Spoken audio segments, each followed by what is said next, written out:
All right, so today's episode is all about why you're still not in shape and how to fix it. So I want to start off with a bit of a harsh truth. Getting in shape isn't that complicated at all. We all know it deep down. The steps to looking and feeling great, they're actually pretty obvious. Train hard, eat well, make good lifestyle choices. So why then do some people get into the best shape of their lives, while others stay stuck spinning their wheels for years? Well, the answer is consistency. You have to train hard, eat well, and make good lifestyle choices, sure, but you have to do it consistently. And if you can do that, it's almost impossible not to get results. So then the real question becomes this. Why do some people manage to stay consistent while others keep falling off? Well, look, I'll let you in on a secret. It's not willpower, it's not motivation, and it's definitely not some clever workout or diet plan. The truth is this. These people have built themselves into the kind of person who is able to show up no matter how they feel. They have a foundation of discipline and capability, and that changes everything. Now, I had to learn this one the hard way. For years, I was all over the place. I would start strong, and I would only fizzle out after a week, sometimes even just a few days. I couldn't stick to my diet, I was inconsistent with my training, and I struggled to make good lifestyle choices. And surprise, surprise, my results were just as messy. And it wasn't because I didn't want it. I really did want it. I just wasn't capable of doing what it took consistently. If I fast forward to today, I am a different person. I train hard. I eat well. Ish, but that's for another episode. I make good choices even when I don't feel like it. And look, I'm not perfect. I mess up plenty. But here's another secret. You don't have to be perfect. Importantly, I'm consistent enough to get great results. And because of that, I look and feel the best I ever have in my life. So in this episode, I want to dig into this a little bit. I'm going to share 3 examples of how this kind of capability plays out in real life, and I want to explain how you can start building it for yourself. So let's get into those 3 examples. Now, the first example is I want to share a snapshot of my training and eating from the last couple of weeks. So let me do that now. If you are watching on the video, you will be able to see this pop up, but don't worry, I'm going to talk it through anyway.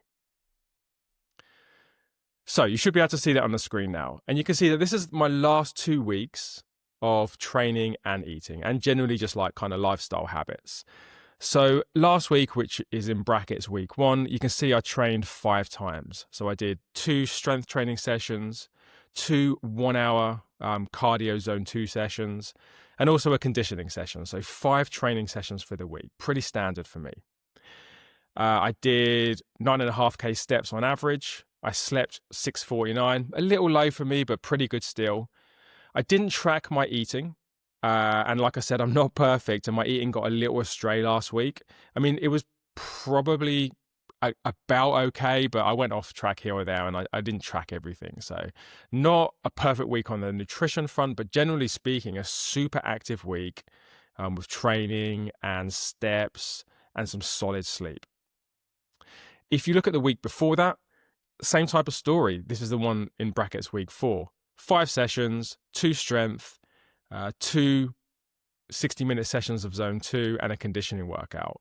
I averaged 7.5K steps, average sleep much better, 740, great eating, calories on target, enough protein, enough fiber, pretty good whole foods percentage. And yeah, I think I mentioned this, but yeah, average sleep 740, super good. So these are 2 pretty standard weeks for me nowadays. So if I just switch this off a second.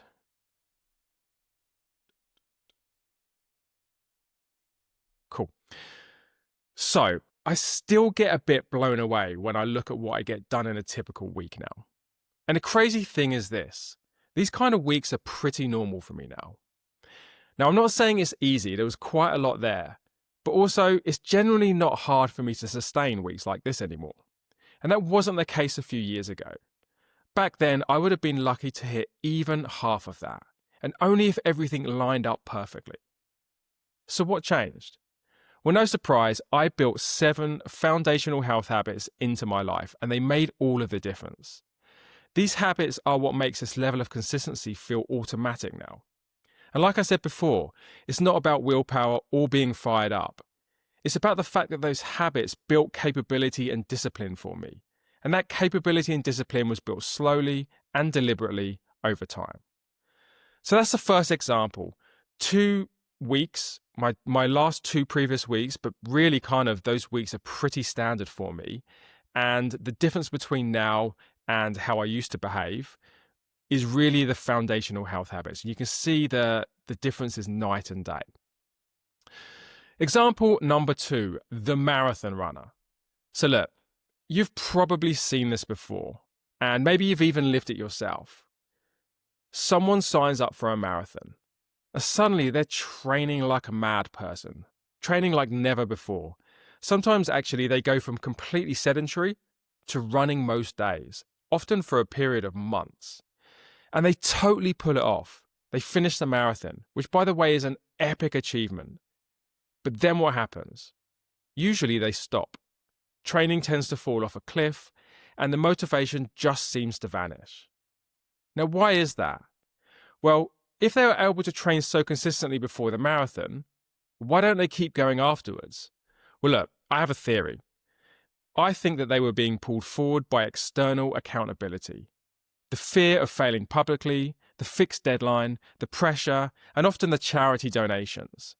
But underneath all of that, they didn't build the internal capability to train consistently without those crutches. And that's why as soon as the external accountability disappeared, so did the ability to put in that kind of training weeks they had previously been doing. And you can absolutely find short-term hacks, or even in the case of a marathon runner, a huge dose of external accountability, and it might work for a while, but it doesn't last. All right, example number 3, and I want to give you a little bit of a snapshot of just one of my days last week. So last week, I had one of those days. Low energy, I was tired, I was just not feeling it at all, and I just felt pretty crappy and low. And it was super tempting to just shrug off what I had to do, laze around and just kind of feel sorry for myself. And a few years ago, I would have done exactly that. And it would have then turned into a second bad day, a third bad day, and inevitably a much longer bad streak. These things could last weeks and months for me before. But that day that I felt super crappy last week, I still trained, I ate well, I hit my steps, and I stuck to most of my habits. And a few years ago, that day would have been, it would have been hard to hit that even when I was feeling at my best. And now I can do it when I'm feeling close to my worst. And days like that have just become my baseline now, like you saw in my weeks. That's what changes when you build a foundation of discipline and capability. You get the important stuff done regardless of how you feel. And it's that type of consistency that is the difference between getting the results you want or mostly no results at all.